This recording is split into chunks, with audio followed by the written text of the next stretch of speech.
Hello guys, welcome है आपका गढ़वाली पांडा channel में। इंजन ग्राफिक्स पार्ट 2 में आज हम पढ़ेंगे सर्कुलर थ्रेड।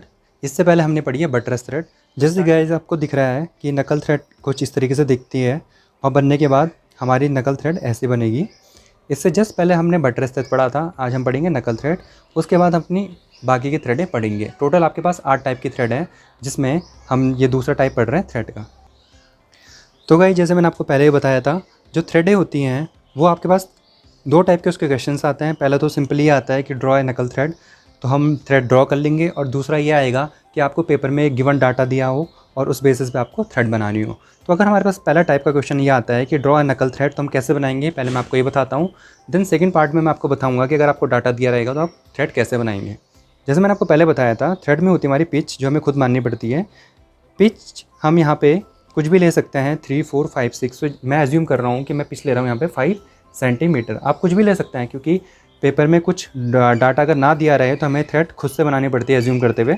बट फॉर्मूले आपको याद होने चाहिए सारे। जैसे यहाँ पे फॉर्मूला डेप्थ का होता है 0.5 पी मैंने आपको बताया था, पी होता है पिच। तो यहाँ पे 0.5 मल्टीप्लाई बाई 5 होगा, जिसका आंसर आएगा 2.5 सेंटीमीटर। और साथ ही साथ जो नकल थ्रेड होती है वो हमेशा सर्कल में बनती है, जब हम बनाएंगे आपको पता चलेगा। तो इसमें रेडियस आती है, रेडियस होगी हमारे पास 0.25 पी। तो 0.25 पी को जब हम सॉल्व करेंगे तो हमारे पास आंसर आएगा 1.25 सेंटीमीटर। अब हम नकल थ्रेड को ड्रॉ करते हैं। ये थ्रेड थोड़े आसान होती है बनाने में, तो पेपर में जब भी आए तो आप इसको सॉल्व करें। अब हम नकल थ्रेड बनाना शुरू करते हैं। इसमें सबसे पहले हमें एक हल्की लाइन खींचनी होती है, जो हमारी गाइड लाइन होती है। ये लाइन खींचने के बाद हमें स्टार्टिंग में अपना ज़ीरो वाला पॉइंट स्केल पे रखना है, ऐसे। और अब यहाँ से स्टार्ट करते हुए जितनी हमारी रेडियस आई है, रेडियस हमारी 1.25, तो इसको हम स्केल में कितना बनाएंगे, 1.2। ठीक है, क्योंकि स्केल हमारी पॉइंट के बाद खाली एक डिजिट नाप सकती है, इसलिए हम 1.2 को यहाँ पे कैरी करेंगे और 1.2 पे हम अपने यहाँ पे डॉट कंटिन्यू करेंगे।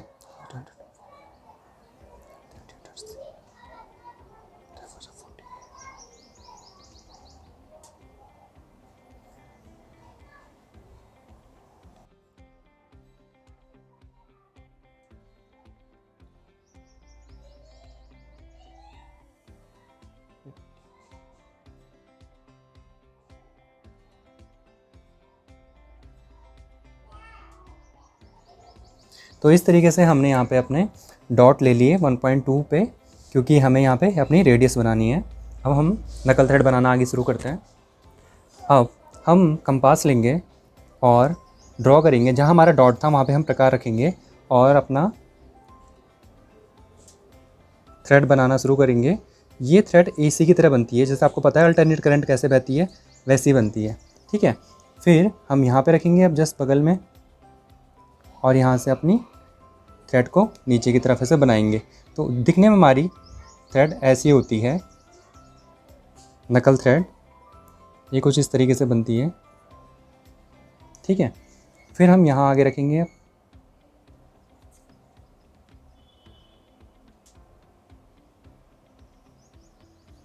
और यहाँ पे से आगे ड्रॉ करते रहेंगे। तो इस तरीके से आपको दिख रहा है कि हमारी नकल थ्रेड बन रही है।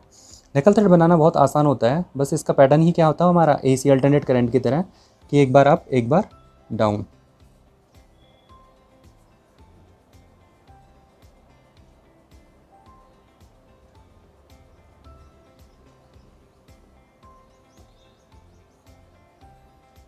इस तरीके से हमारी थ्रेड बनती रहेगी आगे। और जैसे मैंने आपको बताया था, जैसे आप इसमें 2-3 सर्कल और लगा सकते हैं। थ्रेड आप जितनी ज़्यादा आगे बढ़ाएंगे उतनी दिखने में अच्छी होगी।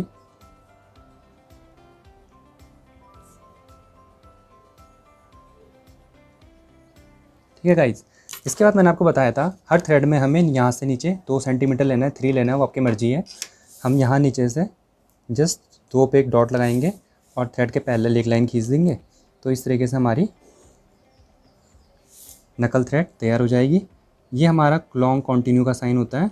जो हमारा जिगजैग कॉन्टिन्यू का साइन होता है, जो आपने पहले भी देखा होगा, जो ऐसा होता है दिखने में, ऐसा ऐसा ऐसा, ये शॉर्ट कॉन्टिन्यूस के लिए होता है। यहाँ पे लॉन्ग कॉन्टिन्यूस के लिए हम थ्रेड में ये यूज़ करेंगे। इसके बाद हम हैचिंग ऐसे लगाएंगे। वीडियो मैं थोड़ा यहाँ पे जल्दी कर दूंगा, क्योंकि सबको पता है कि हैचिंग हम कैसे करते हैं 45 डिग्री पे।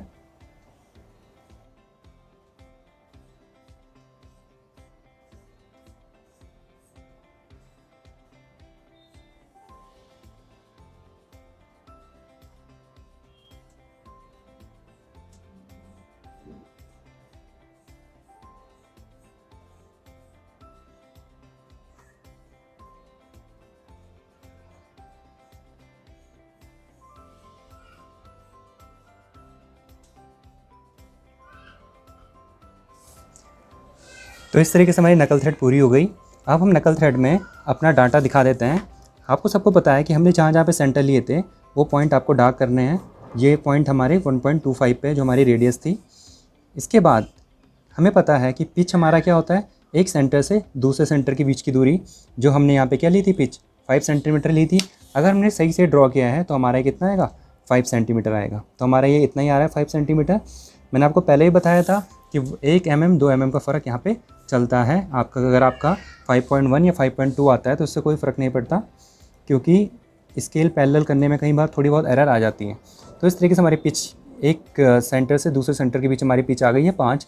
मैंने आपको बताया था 2 क्रिस्ट के बीच की जो दूरी होती है हमारी पिच होती है, तो एक क्रिस्ट ये एक ही है, ठीक है।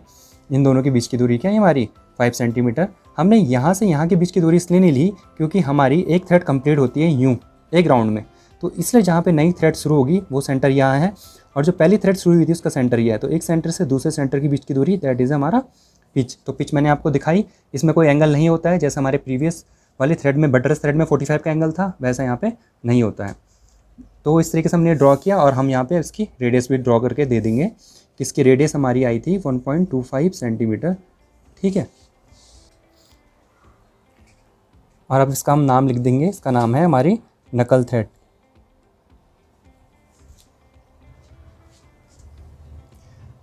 तो इस तरीके से हम यहाँ पे थ्रेड का नाम लिख देंगे, हम नकल थ्रेड।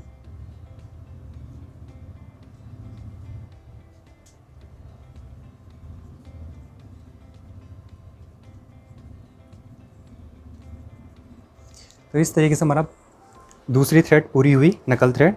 अब हम इसकी नेक्स्ट लेक्चर में इसकी ऐसी थ्रेड बनाएंगे जिसमें हमारा डाटा पहले से दिया हो, मतलब पीछे में पहले से दिया हो, हमें ड्रॉ करना है। जनरली क्वेश्चन सेम ही होता है, बस जब आप लगातार प्रैक्टिस करते रहेंगे तो आपको लगेगा कि सारे के सारे क्वेश्चन सेम है। एक बार इसका स्क्रीनशॉट ले लीजिए, फिर हम आगे पढ़ना शुरू करेंगे। Okay guys, thank you. Next lecture में हम नकल थ्रेड का जो डाटा हमारे पास पेपर में गिवन रहेगा वैसा क्वेश्चन सॉल्व करेंगे।